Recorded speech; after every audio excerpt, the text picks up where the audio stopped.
उत्तर प्रदेश के कैराना समाजवादी पार्टी सांसद इकरा हसन कहती है कि उत्तर प्रदेश के मुसलमानों को पहले नमाज पढ़ने से रोकी गई और फिर सौगात के तौर पर इस बिल को प्रेजेंट किया गया।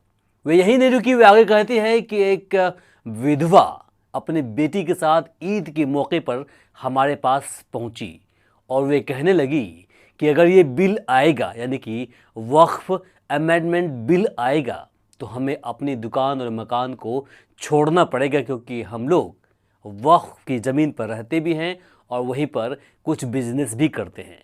वे आगे कहती हैं कि ऐसे लाखों लोग हैं जो वक्फ की ज़मीन पर बिजनेस करते हैं। इस बिल के बाद उनका बिजनेस चौपट हो जाएगा और वे सड़क पर आ जाएंगे। पहले उत्तर प्रदेश में मुसलमानों को नमाज पढ़ने पर रोक लगाई और फिर सौगात में ये बिल लाया गया।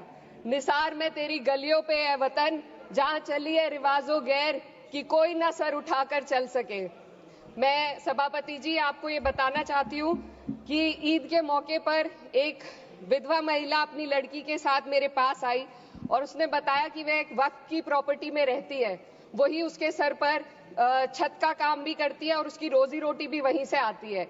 वो इस बिल को लेकर इतनी फिक्रमंद थी कि कहीं उससे वो उसकी संपत्ति ना छीन ली जाए। वो अकेली एक ऐसी महिला नहीं है, ऐसे लाखों लोग हैं जो वक्फ की गरीब महिलाएं जो वक्फ की संपत्ति से अपना रोजगार चला रहे हैं।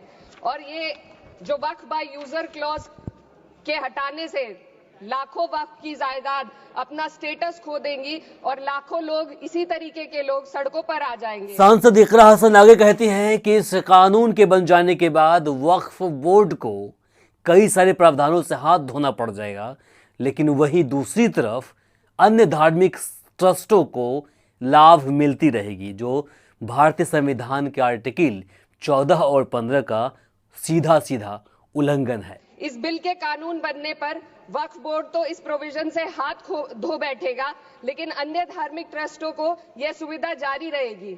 इससे भारतीय संविधान के आर्टिकल 14 और 15 का सीधा उल्लंघन है, जो धर्म और जाति के आधार पर भेदभाव और कानून के सामने सभी की बराबरी पर जोर देता है। सांसद आगे कहते हैं कि वक्फ अधिनियम से 1995 की धारा 107 के हट जाने से लिमिटेशन एक्ट लागू हो जाएगा। लिमिटेशन एक्ट लागू होने से वक्फ संपत्ति को काफी नुकसान हो सकता है। वो इसलिए क्योंकि जिस संपत्ति पर किसी व्यक्ति ने या फिर किसी संगठन ने 12 साल या उससे अधिक तक कब्जा कर रखा है, वह लिमिटेशन एक्ट से बच जाएगा। हालांकि अभी तक 107 की धारा ने वक्फ को इससे बचा के रखा था, जहां जब मर्जी थी, जब इसको जानकारी हो रही थी, उसके हिसाब से ये उस पर क्लेम कर रहे थे। लेकिन जैसे ही 1995 की धारा 107 इस बोर्ड से हट जाएगा, लिमिटेशन एक्ट ऑटोमेटिक उस पर लागू हो जाएगा, जिससे कि बोर्ड को काफ़ी नुकसान होने वाला है। वहीं वे आगे कहते हैं कि इस तरह के कानून दूसरे धार्मिक बोर्ड पर, संगठनों पर, ट्रस्ट पर बिल्कुल भी नहीं है। सोने पर सुहागा एक काम और किया है सरकार ने। वक्फ की कानून के सेक्शन 107 को हटाकर लिमिटेशन एक्ट में 12 साल तक ही किसी के खिलाफ अदालत में जाने का प्रोविजन है। सेक्शन 107 में बोर्ड को लिमिटेशन एक्ट से राहत मिली हुई थी। वक्फ बोर्ड कभी भी अवैध कब्जाधारियों के खिलाफ अदालत जा सकता था। अगर ये सेक्शन ना हो तो अवैध कब्जा करने वाले लोग कानूनी प्रक्रिया का फायदा उठाकर वक्फ की प्रॉपर्टी को हड़प सकते हैं। अन्य धार्मिक ट्रस्टों पर भी ये लिमिटेशन एक्ट लागू नहीं होती, तो फिर वक्फ बोर्ड के साथ ये सौतेला रवैया क्यों किया जा रहा है? धर्म को देखकर दोहरी नीति क्यों अपनाई जा रही है? सेक्शन 107 और वक्फ बाय यूजर को अगर एक साथ पढ़ा जाए तो इससे लाखों वक्फ की प्रॉपर्टी पर कब्जा किया जाएगा। इसलिए ये बिल मुसलमान की भलाई का नहीं, बल्कि उनके वजूद और विरासत को मिटाने का बिल है। समाजवादी पार्टी सांसद इकरा हसन आगे कहती हैं कि दान देने के लिए भी एक प्रैक्टिसिंग मुसलमान का होना अनिवार्य कर दिया गया है, लेकिन बोर्ड के अंदर मुस्लिम के अलावा भी अन्य गैर मुस्लिम भी चल सकता है। ये कहां का इंसाफ है? वहीं सरकार पर तंज कसते हुए कहती है कि राम जन्मभूमि ट्रस्ट में लिख दिया गया था कि यहाँ का जिलाधिकारी भी गैर मुस्लिम ही हो सकता है, हिंदू ही हो सकता है। तो सेक्युलरिज्म कहाँ गया?